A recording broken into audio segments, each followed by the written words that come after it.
su si đường bồ cô mong ôm tết gió đum sạ tận lơ làm cô nào nọ mưa ảo mong bồ cô xa ra miền xanh kia lên mưa chả làm cô sẽ làm bao cô cảm nhắm ô mưa bao ập lòng thô lên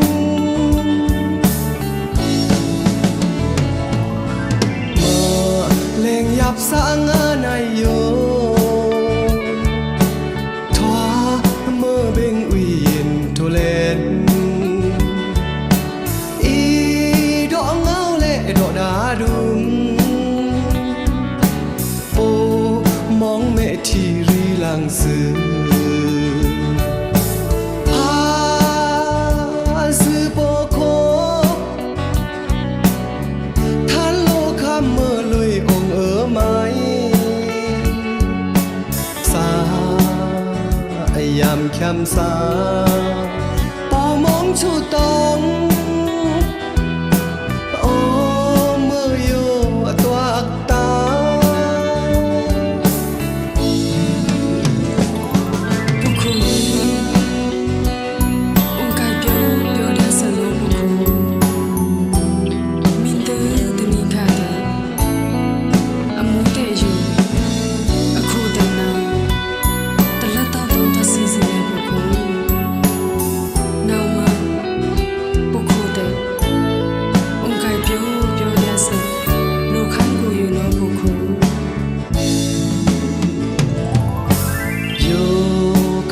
cô áo tập ra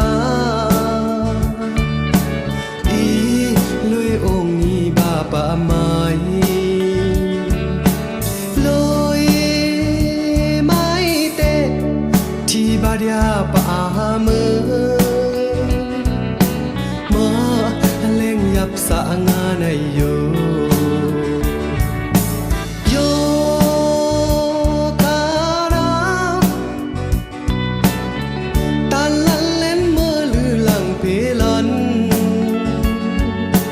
mơ